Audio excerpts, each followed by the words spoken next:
Remember when people used to say Ochako peaked in season 2? What? Remember when people used to say that she's nothing more than a love interest for Midoriya? And do you remember the time she was called a gold digger because she wanted to help her struggling family? But what the hell, boy? I've even seen people slut shame her because there wasn't an explicit panel where she and Deku got together. And there was also some cuck art people thought was real, so that didn't help. I mean, the cuck art was already there before the ending, but it just spread like wildfire afterwards.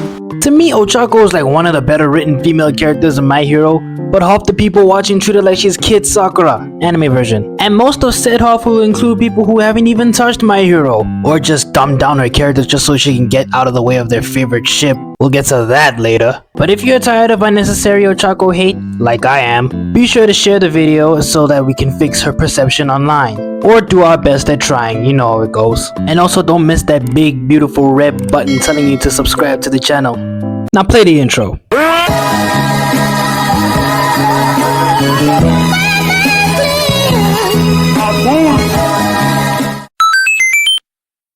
Alright, now let's start off with the most common criticism. She's only a love interest character. Are you serious, my brother? Are you stuck in season 3 if you actually believe that?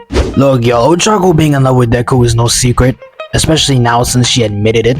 But just because she's in love with a boy does not mean there's nothing else interesting about her. She's literally described as the girl who loves smiles. And when she saw how happy people got when heroes stepped up to protect them and do good, it inspired her to do the same so that she can get people to smile like that. And she takes a lot of inspiration from Deku because of seeing how hard he pushes himself to do his best as well. And as she got closer and closer to the guy, she began to fall in love with him for who he is as Izuku Midoriya, not as the hero Deku. And she also wanted to be a hero to get her parents money, yes, but it's not the same way most people seem to spin it. Like, wouldn't you want to make money for your parents so they don't have to struggle? I sure do. But beyond making money for her parents, she genuinely wants to help as many people as she can. It might be hard to see that when you watch and read with your eyes closed, but once you open them up, you'll see the truth. Now let's get back to that whole she peaked in season 2 thing. Yes, we all know Ochako was a badass in her fight against Bakugo, and we all love how that moment pushed her to learn martial arts from Gunhead so that she can utilize her quirk better in a fight. But saying and believing that she peaked in season 2? You're a fucking idiot. We got her first meetup with Toga, her resolve strengthening in season 3 and 4, lifting a plane in season 5, I don't care if that's quote unquote filler, installing those wires in her wristbands, or whatever you call them. Actually wait, what are they called? Uraraka wrists. Shit, and also not to mention her plea to the UA refugees to let Midoriya stay there so he can rest for the upcoming battle. To this day, that's still a top 5 emotional My Hero moment. And all of that is still before her beautiful fight with Toga. Peaked in season 2, my ass. Another reason Ochako gets looked down upon is... I hate this part. Ships. For some reason, My Hero fans are obsessed with shipping more than the actual story. And some, but not all shippers seem to be more obsessed with who gets with who rather than how the story is actually gonna end. And it's mainly the one shipping Midoriya and Bakugo along with Ochako and Toga. Now, I will say there are people that just genuinely ship these 4 out of fun, and that's not a problem at all. But the ones that take it way too seriously and start making excuses why this should have happened or that should have happened, that's where the problem lies. Because it's either A, Ochako looks like some mean girl gold digger like I explained earlier on, just so she can get out of the way of Midoriya getting with Bakugo for some weird reason, or B, twist the narrative in how Ochako was approaching Toga just so she can fit in with their aesthetic. I mean, no harm in what I'm about to say, but y'all need to hear this. Ochako Uraraka is not into girls. No shit! Again, headcanon that she is if you want, no issue, but don't let that get in the way of the truth. Y'all would be surprised at how many people kept saying that Horikoshi queerbaited them by not letting Toga get with Uraraka. Or make this bold claim that Uraraka's a comfet. Whatever that is.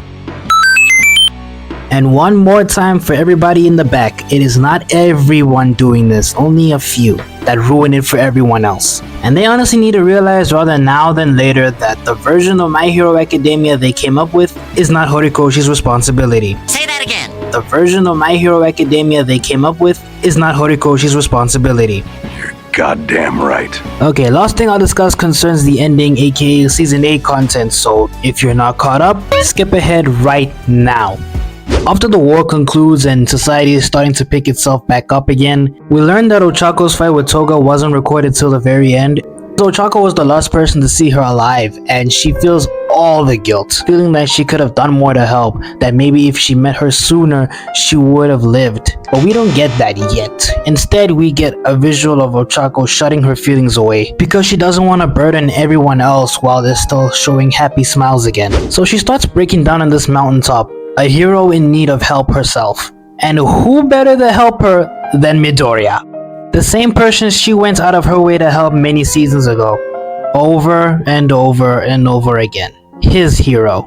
In an Uno reverse type move, Midoriya is here to comfort his hero the same way she comforted him all those moons ago. And this is where Ochako just lets it out. Lets herself cry in front of somebody aside from her parents. Telling Midoriya Toga's dead because of her, that if she didn't get stabbed, if she had met her sooner, this, that, and the third, maybe she would still be alive right now. And it's at this point where I feel like Ochako got rid of that character trait wherein she would hold her feelings back all the time and never express them like Toga could freely.